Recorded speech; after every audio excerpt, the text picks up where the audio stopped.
Morning.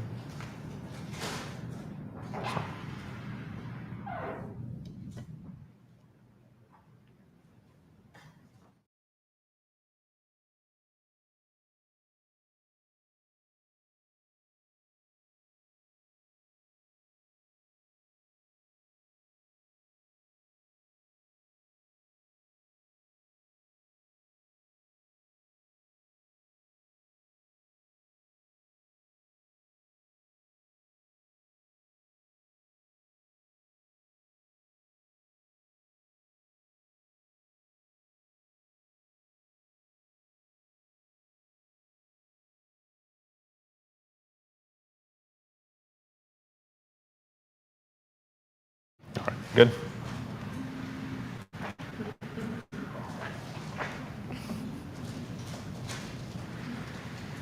All right. Let's go ahead and get started. Welcome, everyone. My name is Syed Mehdi. I'm an orthopedic and minimally invasive spine surgeon here at Frederick South. And today I'm going to talk about some of the causes of back pain and some of the kind of modern treatments that we have for it. So just a little bit about me. I'm originally from the Wisconsin area. I did my undergraduate studies at Emory University in Atlanta, Georgia. Then did 4 years of medical school at Case Western and Cleveland Clinic. Spent 5 years doing an orthopedic surgery residency at the University of Kentucky, and then spent one dedicated year doing a spine surgery fellowship at Houston Methodist. So the most common thing that I see in my clinic is patients that unfortunately present with back pain. And what causes back pain? So back pain occurs from a wide range of age-related degenerative changes of the spine. This can be due to wear and tear and degeneration of the discs, herniations or bulging of the discs, bone spurs or osteophytes, and then arthritis in the joints of the spine. And patients often ask, why is this happening? Why is the pain occurring now? So unfortunately, how fast your discs wear down is primarily genetic. So you can blame your parents for it. But some things that we know that can affect how fast your discs wear down is obesity and smoking. So there's a few things that we can try and control to try and reduce and limit our risks of degeneration of the spine. Why is this such an important topic? Well, unfortunately, back pain is the leading cause of years lost to disability in the United States. 40% of Americans will experience one episode of back pain in a year, and 85% of people in their lifetime will experience back pain. And every year, roughly $140 billion is lost in productivity from people suffering from back pain and disability. So what are some things that commonly present when people have arthritis-related back pain? Well, the most common is pain with activity and pain that's worse at the end of the day. Certain activities such as bending forward, bending backwards, or twisting can also worsen the pain, and that's because that puts extra stress on the discs and the joints in our back. And often the pain can radiate in a band-like pattern across the lower part of the back and will often radiate to kind of the side of the hips and kind of the buttock area. And again, like I kind of mentioned earlier, unfortunately, this is due to more age-related degeneration of the discs and arthritis in the joints. Now, oftentimes when you have degeneration and wear and tear of your back, you can have pinching of the nerves, which causes radiculopathy, or more commonly described sciatica, which is pain that radiates down the leg into the foot, usually in a specific, what we call dermatomal distribution, or a specific nerve root distribution. And again, this is because the nerves in our back become pinched, and that causes pain throughout the leg. Fortunately, 95% of people that present to my clinic, I'm able to treat their symptoms with conservative treatment. And that often is a combination of physical therapy that works on strengthening the core and back muscles, medications that address the inflammation, which is the main source of the pain, and then sometimes steroid injections to, again, address the inflammation, which is the cause of the pain.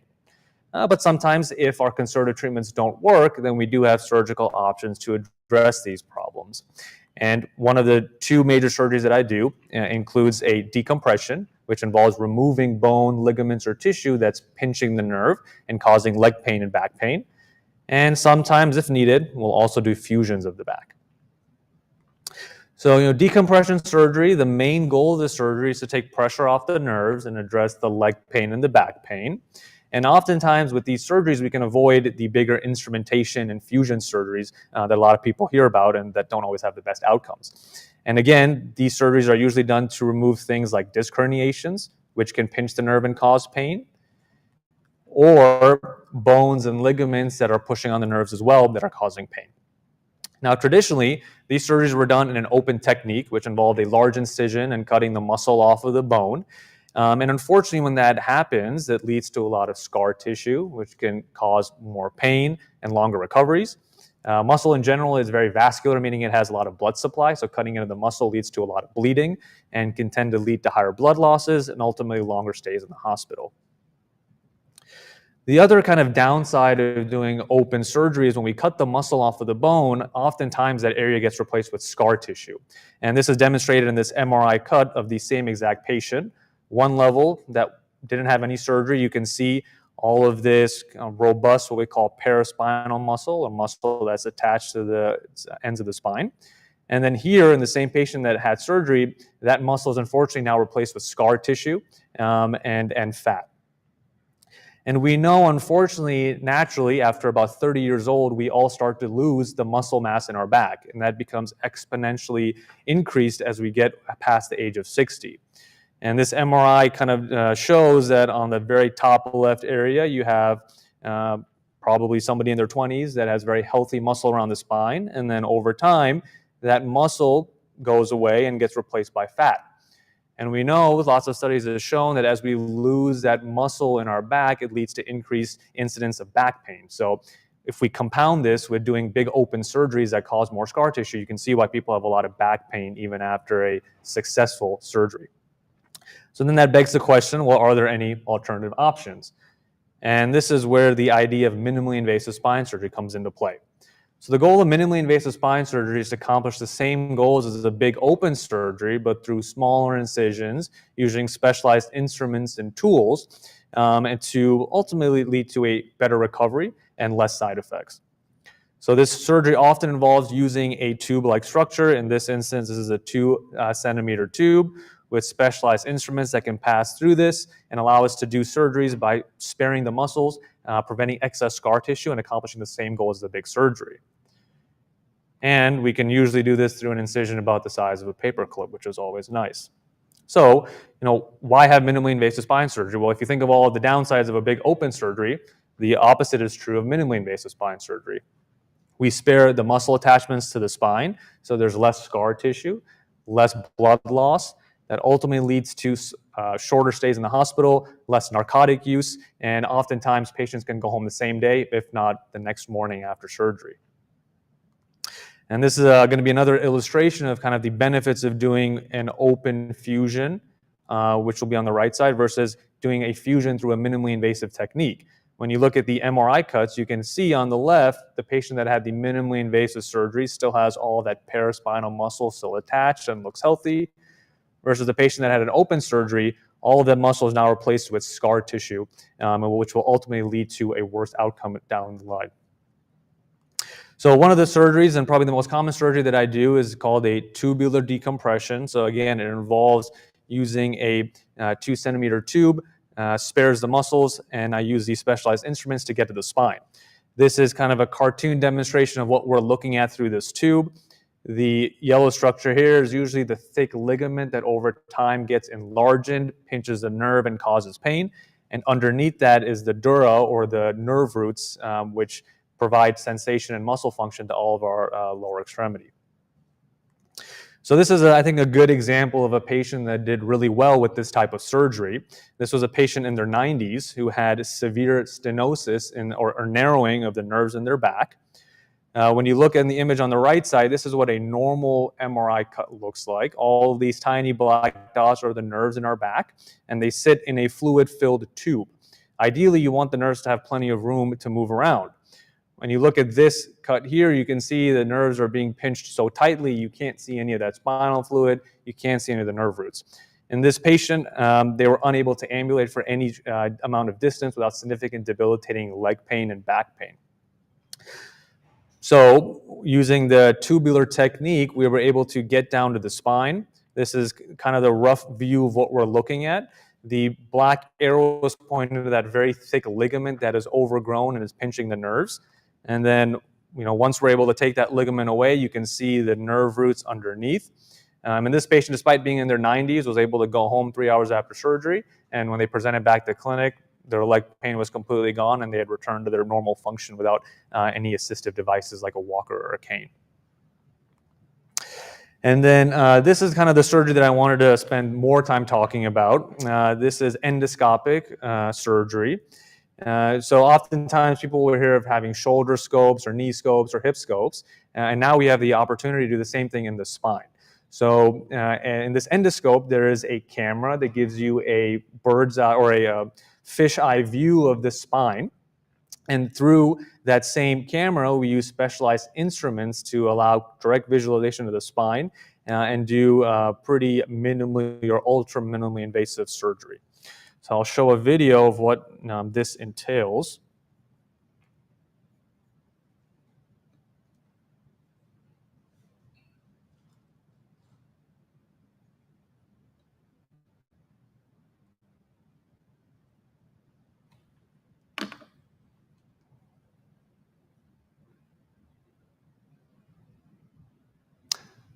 Can you unconnect your AirPods? Thanks. Was it playing audio in the AirPods? Okay, perfect.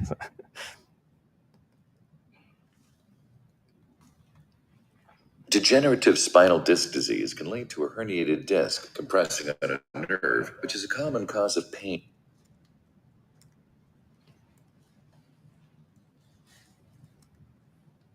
There we go. All right. And discomfort radiating into the buttocks, thigh, legs, or feet.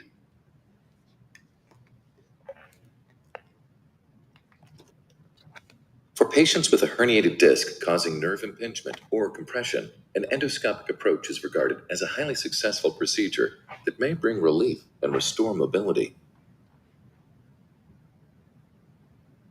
For a centralized disc herniation at L5 to S1, an interlaminar approach is typically used to access the disc.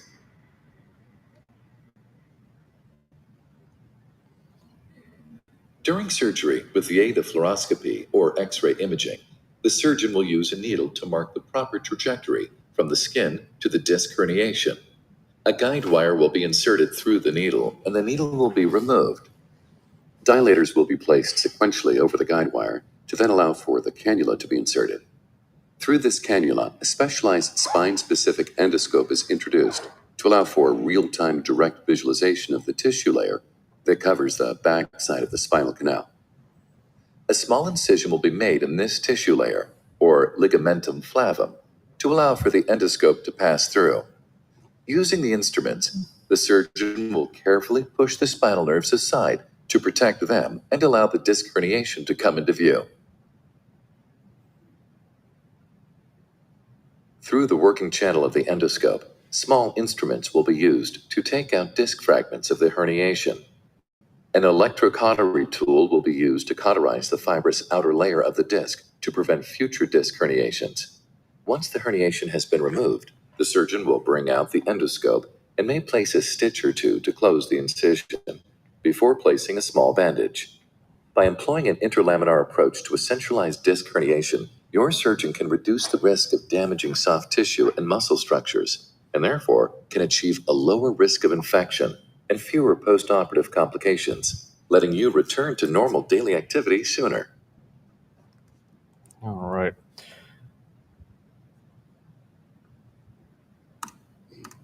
So I thought it would just be useful to go through some examples of kind of what this looks like and the type of surgeries that we can do. So this was a patient in their 40s that was having multiple weeks of leg pain. As you can see, they have this large disc herniation, and you can compare it to, again, a normal MRI here. And here you can see a very, very large disc herniation pinching the nerves and causing significant leg pain. So this is a kind of a nice minute video kind of going through what we see with the endoscope. So here we're at the level of the disc herniation. We're using a special cautery probe to remove some of the tissue that's in our way as we're accessing the spine and the disc herniation. We use a specialized diamond burr to remove some bone to get down to the disc herniation. This burr is safe to use even on the nerve roots. So it's a nice instrument to use right around the spine. Once we remove enough of the bone, we'll use this, again, cautery probe to ensure that we've removed enough tissue to get access to the disc. And then again, you can see on the top of the screen, we've drilled all that bone away. And then once we're in the correct spot, we'll start to remove that disc herniation, usually the most satisfying part of the case. And then once that large disc herniation is removed, we'll be able to see that nerve root in very fine detail right at the top of the screen. And now you can imagine that that disc was underneath that, pushing that nerve up. And now that we've removed it, it has plenty of space.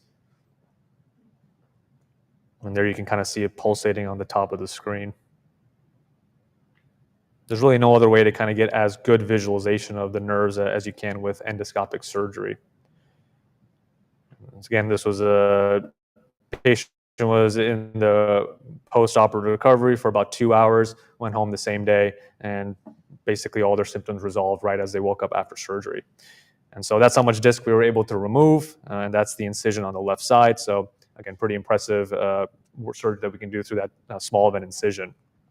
This is another example of a patient in their mid-20s that was having left leg pain and numbness for about 6 weeks. They had attempted therapy, injections, activity modification, and medication. Nothing was really working.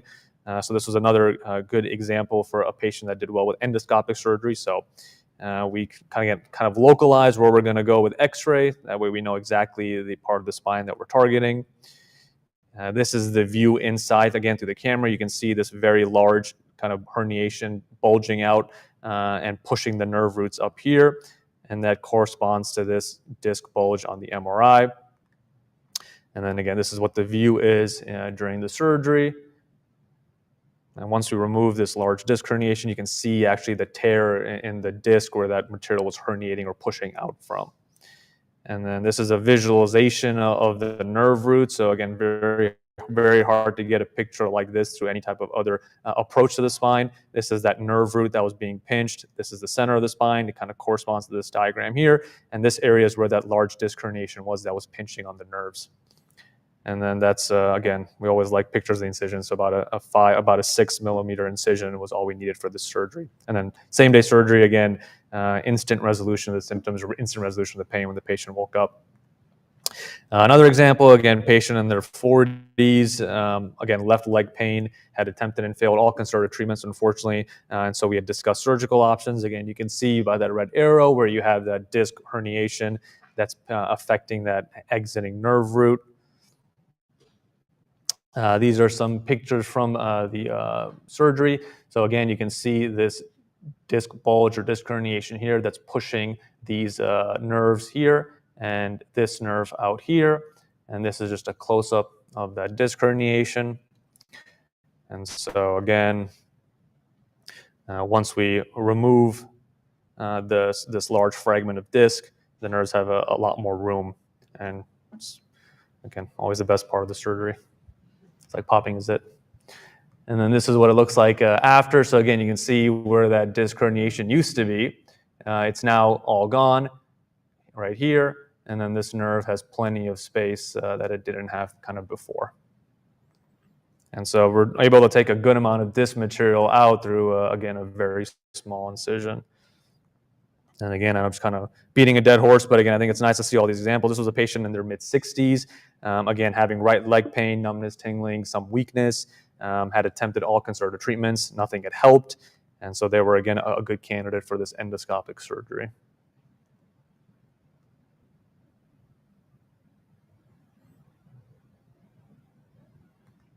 And then afterwards, again, you can see kind of the little tear in the disc where that material was herniating out from. And then that nerve root is now, sitting above where that herniated disc was, and now has a lot more room than it did before. And then again, you can take a lot of disc out through a very small incision. So, some of the benefits of endoscopic surgery. So I think it's a great procedure for people that have had previous surgeries on their back. It requires much less tissue dissection and much less dissection of scar tissue, and lowers the risks of any what we call dural tears or tears of the lining of the nerves. It's such a small incision that the infection risk is pretty much zero. It gives us some flexibility with anesthesia, especially for patients that may not be able to get full general anesthesia. We can do these under monitored anesthesia where we don't have to do a full general sedation or general anesthesia. And then very muscle sparing, like we talked about the importance of maintaining our muscle. With this type of surgery, there's no cutting of the muscle. That tube that we use goes down directly to the spine. And I think one cool image that shows the muscle sparing benefit of the surgery is you can see from the pre-op to the 1-year follow-up, without knowing ahead of time, there's really no way to look at this MRI and tell which side the patient had their surgery on because the muscle is so maintained even a year out. So I think it's quite clear some of the benefits of this type of surgery. So in summary, unfortunately, back pain is something that everyone will probably deal with at some point in their life. It's unfortunately very common. It affects millions of people. Things to look out for are activity-related back pain, leg pain, numbness, tingling, weakness. And fortunately, there are minimally invasive ways to address these problems. This endoscopic surgery is certainly not for every type of patient, but I think in the correct type of patient, this can provide pretty significant improvement in their symptoms with very minimal disruption of the anatomy and the soft tissue. Thank you.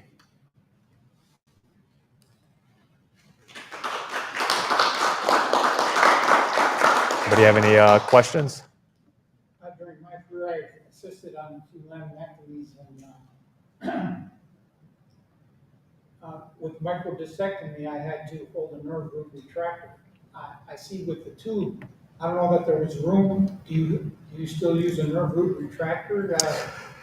Does that go down the tube? Yep. So we can use a specialized instrument to help move part of the nerve root centrally, and then that actually cannula will put down and rotate, so that kind of acts as our nerve root retractor. So it both protects the nerve and then gets us exactly down on the nerves. I'll see if I can find that picture. So knowing that, then you don't require an assistant during this procedure. You can do this all yourself. I can, and I was joking with my PA that I don't actually need him to be there for this. But yeah, so for this picture here, so you can see the top right of the screen, that cannula is kind of rotated to push the nerves out of view. So on the left side, that's where the nerves are going down the center, and then that cannula is now pushed them out of the way. So the only thing you're looking at is that disc herniation. So you can do all of that through this one kind of single cannula.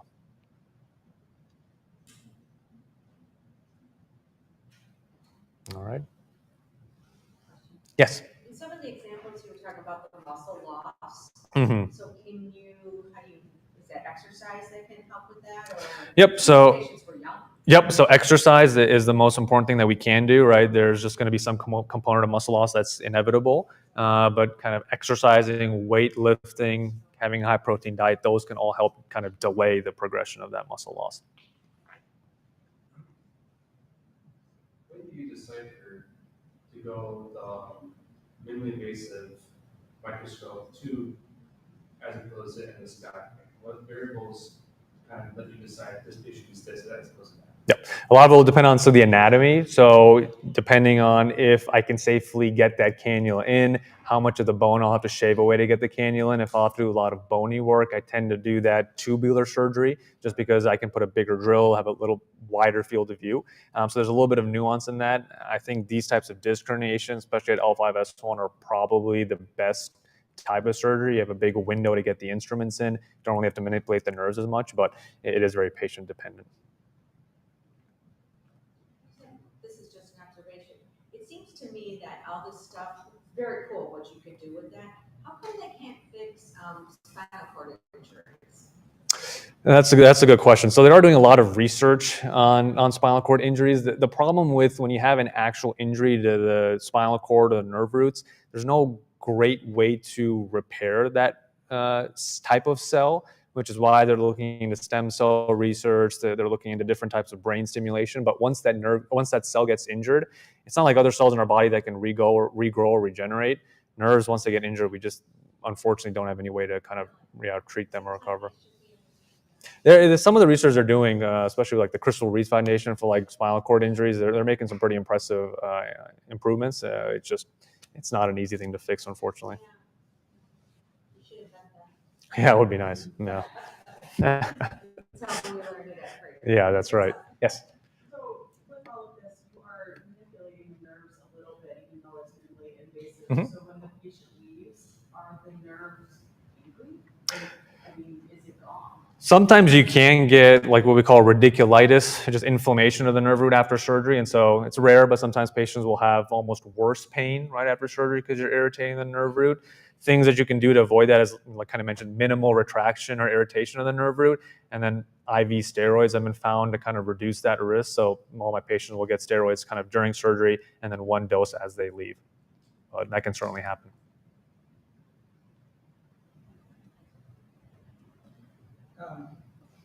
Have you ever used like dexamethasone or another steroid to, done with the procedure to shoot into by the spine so that the steroid can work as you close up the incision? Yep, I'll do that. A lot of that just depends on how kind of inflamed that nerve root is. If it's a really inflamed nerve root, I'll put some steroid, and if it looks otherwise okay, I won't. I'll just give them IV. So there's not a great scientific kind of reasoning behind that. It's more I just look and see how kind of irritated it is, and then I'll decide based on that.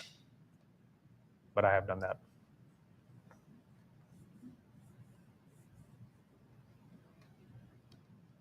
All right. Well, I appreciate it. Thank you, everyone. Thank you very much.